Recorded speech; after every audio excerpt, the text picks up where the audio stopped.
Assalamu alaikum viewers. My name is Sumaya Hassan. Welcome to Aspire. Allahumma salli ala Sayyidina Muhammadin wa ala alihi wa sahbihi wa sallim. Rabbi shrah li sadri wa yassir li amri wahlul uqdatan min lisani yafqahu qawli. In today's session of Aspire, we are going to talk about leadership and specifically lead from where you are. Do you need a title for you to lead? Do you need a certain position? Do you need to be in a certain institution? Do you need to be earning a certain salary? What is it that you need for you to be a leader? And how can you enhance your leadership from wherever you are? There are three I's of leadership that I would like us to look at today. The first one is influence.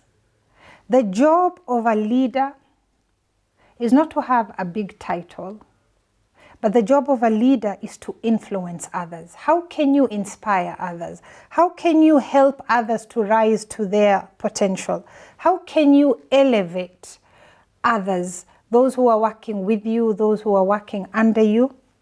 The best way to do this is by example. And that is why we talk about leadership. You lead by your example. The other I of leadership is impact. Leadership must have execution underpinning it. You cannot be a leader just by talking. That is not leadership. What we are talking about when we talk about enhancing leadership, talk less, do more. And this links to what we talked about, the first I, about influence. When people see that you are an achiever because you execute, you get things done, you not only have impact, but you influence others to have impact. We are told Rasulullah sallallahu alaihi wasallam would be doing things himself, whether it is in the home where he's helping with household duties.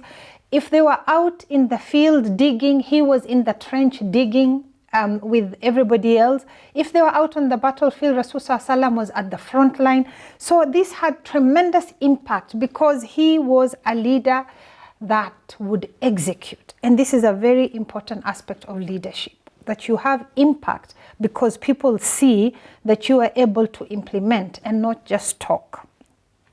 The third I of leadership is inspiration. If you talk to anybody who has achieved anything that is worthwhile in this world, it started as an idea. Somebody had an idea in their mind. They discussed with somebody this idea. And not only did they go around doing it, but by and large, great leaders would be able to inspire others to go out and get this done. So this is a very critical part of leadership, inspiration, your ability to inspire others. So I want to suggest to you, give yourself the title of CIO, Chief Inspiration Officer. And you can be a Chief Inspiration Officer no matter where you are. The mother in the house is the Chief Inspiration Officer. The employee at work, Chief Inspiration Officer. You don't need a formal title to get a CIO title. Give it to yourself, but you have to earn it through doing what we've just discussed. Influencing others, being impactful, and inspiring others to want to deliver, to bring their best self to whatever it is that is the task at hand. Remember also, you want people to give you their discretionary effort as a leader. This is part of inspiration. You don't achieve great things when people do just enough. Oh, I was hired to do A to B and I am only going to do A to B. A great leader inspires others to say, even though I was hired to do A to B, I will actually go up to D, E, and beyond because my leader inspires me. I want to do more because I believe in the vision, I believe in this cause, I believe in what we are doing here, and I believe that I have critical input to whatever is being done here. At the same time, remember, a leader lets others shine. Don't only seek to be the one who is always shining, because you are the one who has a title that you want every success to be about you. Bring others into the success. Who else can you acknowledge in your team? Remember, we are told, "Wala in shakartum la azidannakum." When you appreciate people, they want to do more. And this is Allah telling us this. If we show gratitude, He gives us more. If we appreciate others, those who work with us, those who work for us, they want to do more because they feel and they can see that their effort is appreciated. So leaders, remember, lead by letting others shine. You can lead from behind by letting others take the glory for the success. At the end of the day, you as a leader, one of the greatest hallmarks of your leadership is how many leaders have you grown under you. It should not be the case that you're the only leader in your organization. What you then find is when you leave, things just collapse. Nobody else can do what you are doing. That means that you as a leader were not growing other leaders. And part of the key role of a leader is to grow other leaders. In fact, that is one of the biggest legacies. As a leader, you should be seeking to leave. How many other leaders have you grown? So give yourself that title, CIO, Chief Inspiration Officer. Part of the things that lead to challenges in us enhancing our leadership skills is that we want instant success. We live in an environment where we have come from using the oven to cook, which takes a bit of time, and then the microwave was introduced to us, and that it's instant. Within minutes, you can get something warm or done in the microwave. So we want now to translate the microwave mentality into everything we do. We want to microwave success. It doesn't work like that. You cannot microwave success. You have to do the hard work. You have to do the hard work. You have to be able to persevere. And the daily activities, whether they are exciting, whether they are boring, whether it's raining, whether it is shining, whether you feel like it, whether you don't like it, that is where great success lies. That you have to do your effort. You have to give your best. But giving your best means that you must understand that success takes time. And it takes a lot of hard work. Anytime you look at an athlete going up to receive their award, anytime you look at a great artist doing amazing calligraphy, for instance, you only see the result. And you imagine that this must have been as a result of overnight success, or they were just born talented. Yes, there are people who are born talented, but this is a minority. The greater majority of those we believe are geniuses or are talented are people who just get the hard work done. And this is what we must do. And it is very difficult in the current environment where the marketing messages that bombard us constantly tell us about quick fixes. You want to lose weight? Oh, drink this tea, you'll lose weight in 3 days. You want to look younger? Put this cream on, you will look younger.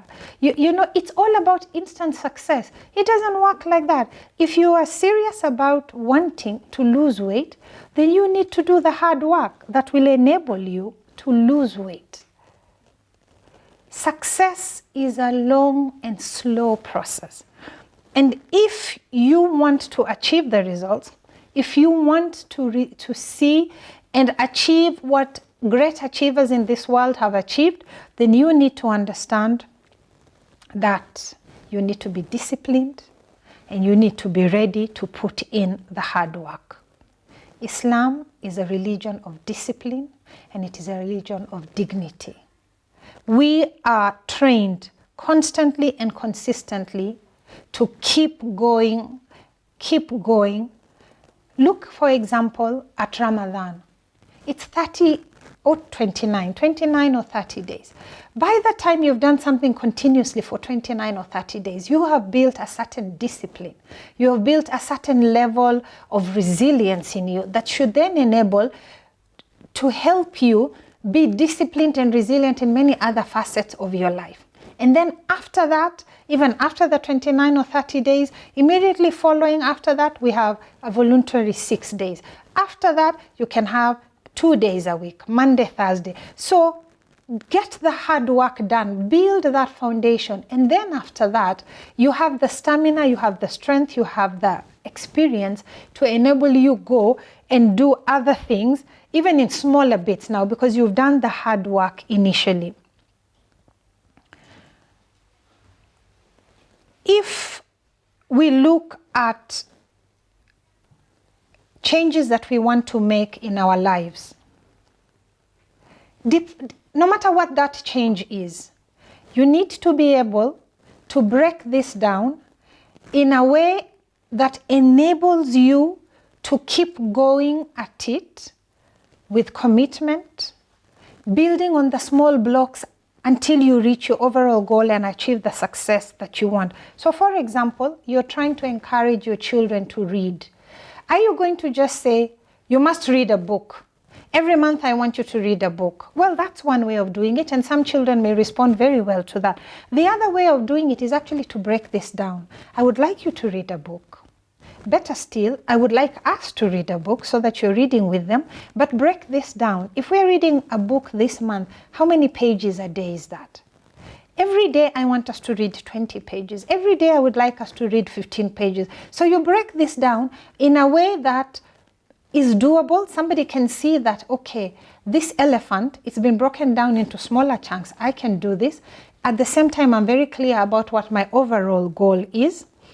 And this then encourages somebody to keep up with the task because they can see that it is something that is achievable. You can also then encourage the children, in addition to reading, I would like you to write in your own words about what you read at the end of the week. Every end of the week, do a little blog of what you read. At the end of the week, read an article in a magazine or in a newspaper and write it out in your own words. In this way, we start encouraging the children not only to read, but also to start writing. We hear many people talking about how they want to lose weight. And they make big declarations of, I have this plan, I must lose weight for whatever reasons, whether it's for health reasons, some want to lose weight because of a particular outfit they are determined to wear, whatever the reason. But if you are really serious about losing weight, will you just start with a target that says, I want to lose weight and not define it?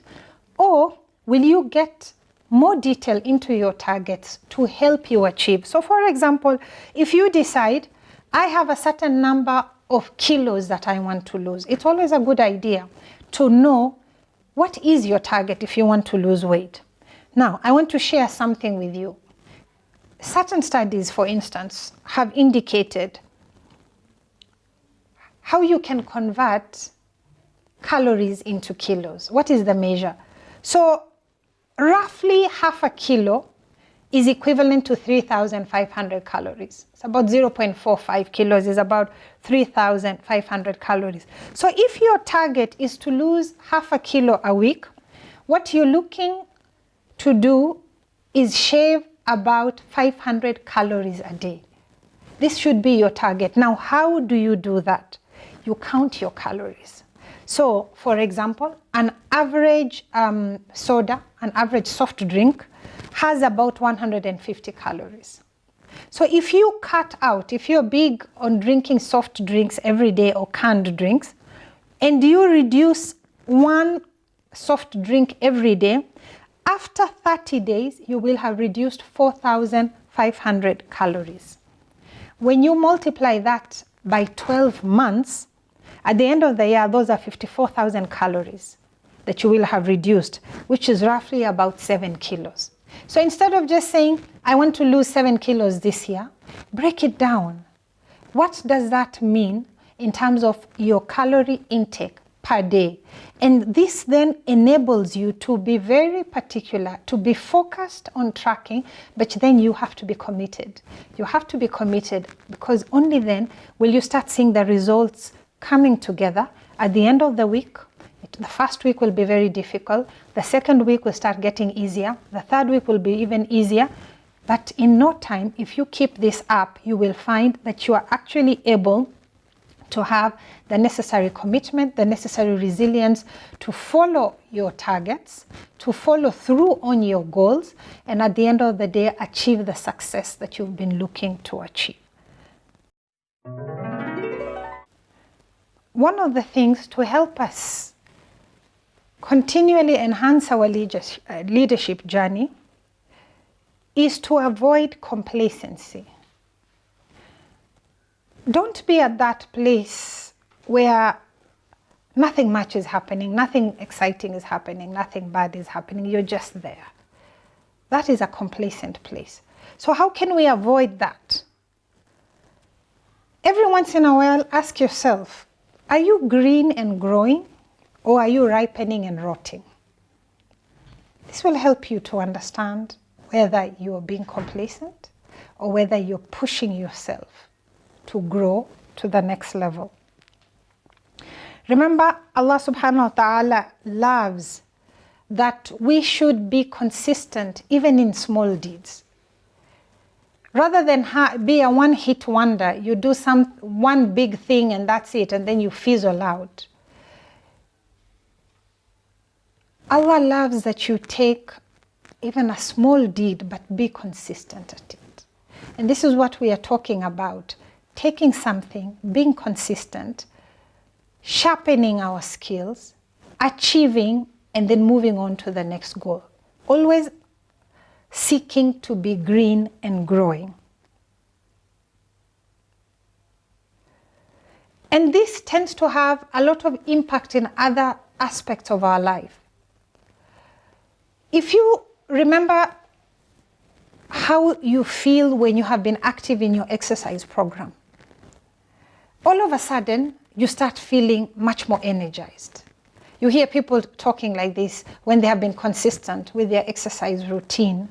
Of course, after you get over the first few days of pain, if you haven't been working out for a while, and you hear somebody saying, oh, I feel so energized, I feel so light, I feel so, all of a sudden it's like you've been given more time, more energy, and you haven't really reduced perhaps the number of things you're doing in your day, but you just feel that you have more energy to do more things. This then has tremendous impact on many aspects of your life. You find all of a sudden in your working environment, because you're so much more energetic, you're doing better work, you're achieving much more. If you are an employee, your boss is so much happier with the output you're getting. The promotions start coming in. When you go home, because you have the energy, you're so happy to be able to spend time with the family. You have time to devote on your spouse. You have time to play with the children, maybe help them out, with their work. And just because of the choice that you made to lead a healthier life, to exercise regularly, you then start seeing the impact of that in different aspects of your life. At the same time, if you look at the opposite, all of a sudden you've started making unhealthy choices in your life. You're not eating healthy. You're not exercising. You're filling yourself up with all sorts of bad habits. You're smoking and filling your lungs with all sorts of toxins. You start feeling your energy levels going down. You're not sleeping very well. You're less productive at work. So then your boss is not so happy with you, and that creates a situation at work that's not very positive. You leave the office very irritable. You come home, you bring that irritation into the house. You're snapping at everybody. That starts straining relationships in the house. And you can see just one choice that you make, like the choice to lead a healthier lifestyle, healthier eating, regular exercise, how much that can impact other facets of your life.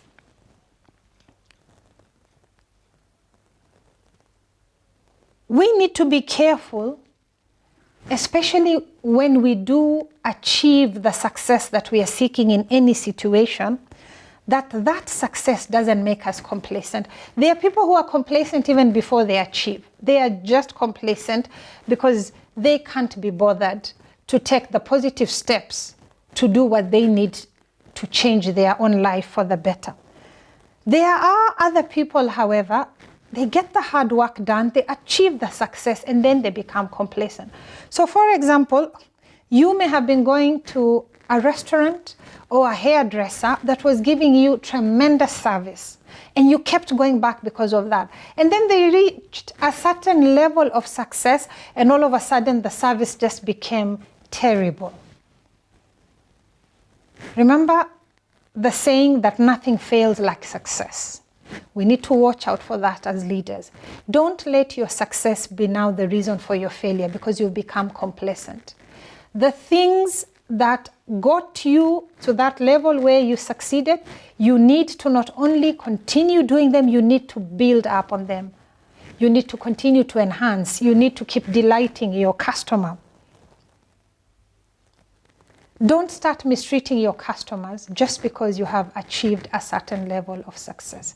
You're going to need them going forward to help you get, not only to help you get to the next level of success, but even to help you maintain your success. You're in an environment where competitors will be coming up every day. Why should your customer continue coming to you? So let us be careful that success does not turn out to be the reason for our failure because of our complacency. Be careful that you are not one of those people who is sleepwalking through their own life. Are you a spectator in your own life? You're just there watching your life pass you by like you have no say in it, even though we know that we have been given a will and that we have been given the ability to make choices. And yes, choices have consequences. We know that. So what choices are you making? Are you making any choices at all? Or are you sitting there like a spectator, just watching your life passing you by?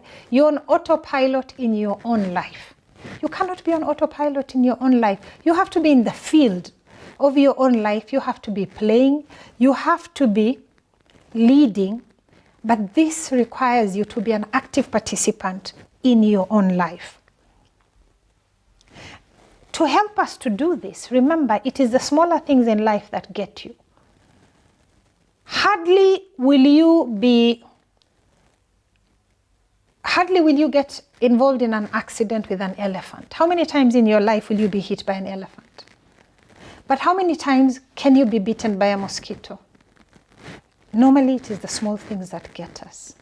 So you therefore have to focus on the small things. You have to focus on looking at the details of your life if you really want to achieve the goals that you set out for yourself.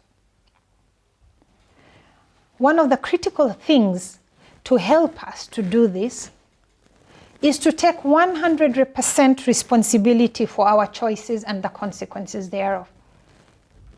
You cannot be one of those people who is always looking for an excuse and looking for somebody to blame for the things that are not going well in your life. You have turned up for a meeting late, you want to blame the traffic. Why didn't you leave earlier?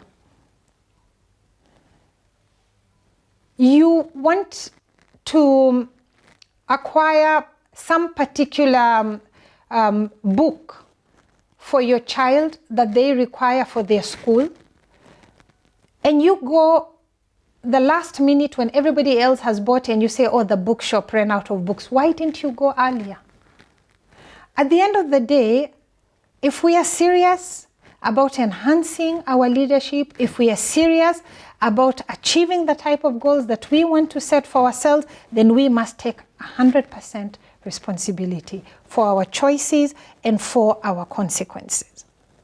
When we start doing this, then you will start seeing the changes that you make in your life that enable you to deliver and achieve what you're seeking to achieve. So rather than blaming the printer, or the printer, ran out of toner, I couldn't print the report that I was required to give to my boss. If you had planned to print this out earlier, you would have realized that the printer didn't have toner. You could have managed to get a workaround, either order some toner in, go and print it elsewhere, rather than leaving it to the last minute and then blaming it on the printer.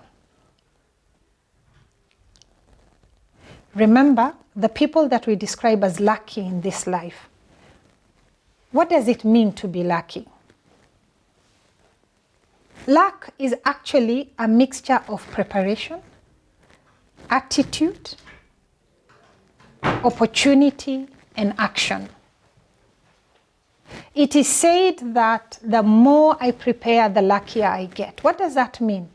It means I constantly prepare.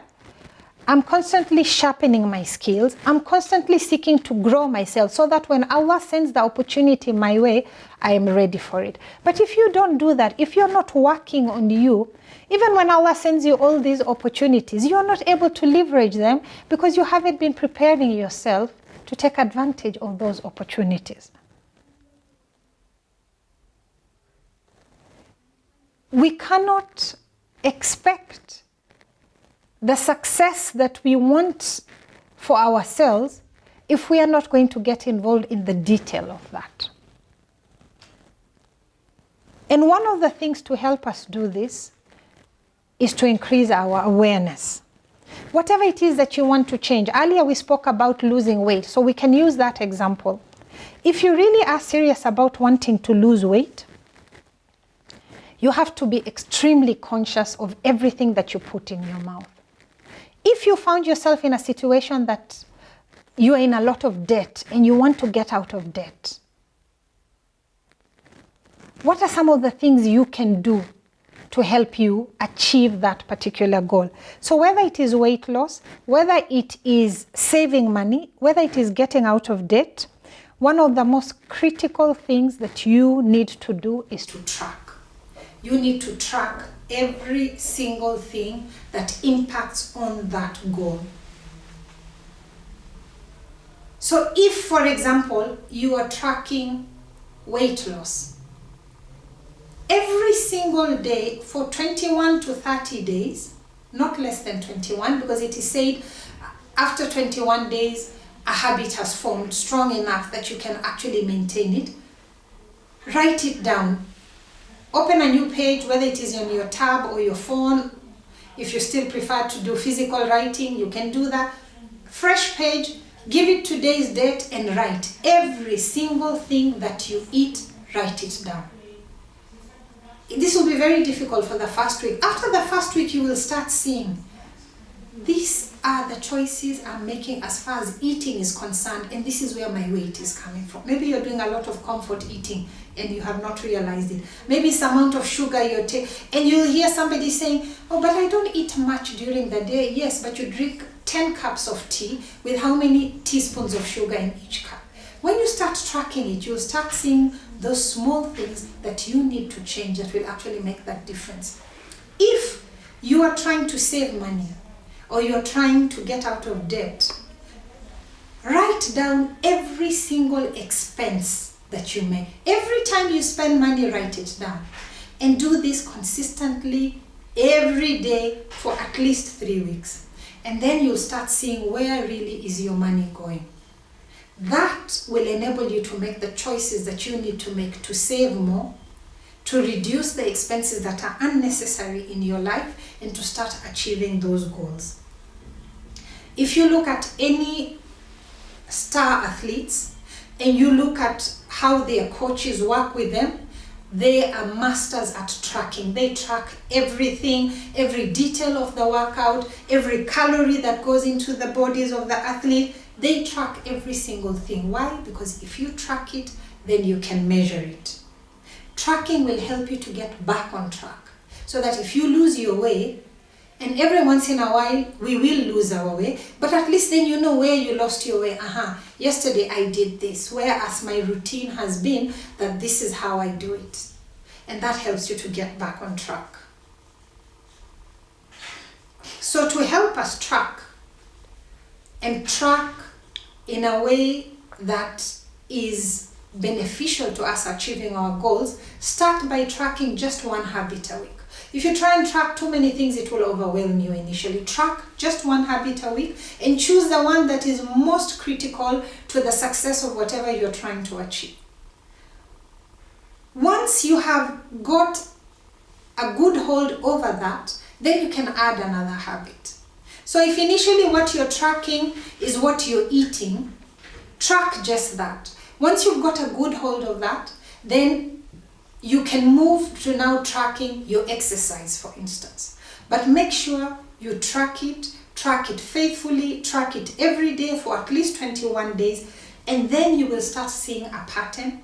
You will start seeing the detail of what exactly it is that you are doing. What is it that is going into you, which has led to that, because all these are choices that you make. And those choices have got you to where you are now. So if you want to move from where you are now to the new you, then track it. This will then help you to make the changes that you need to change to achieve the success that you're looking to achieve.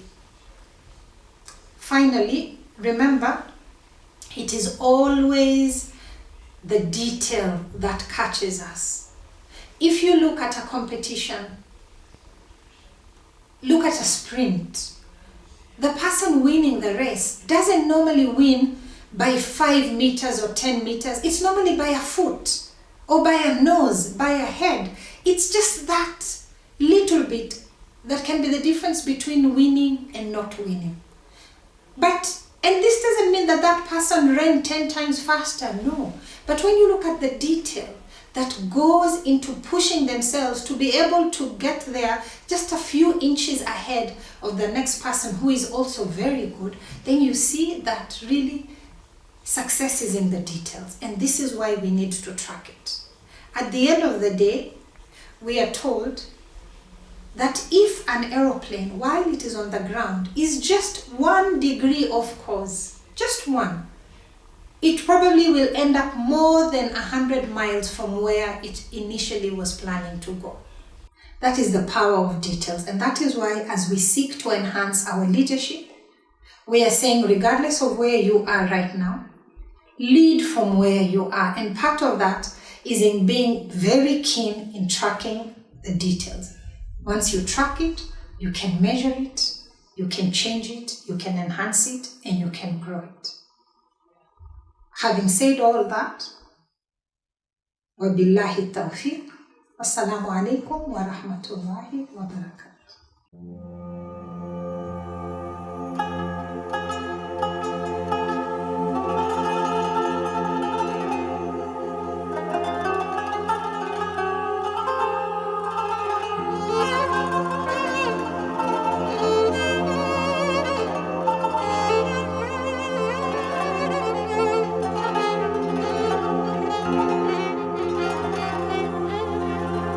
قلبك حنين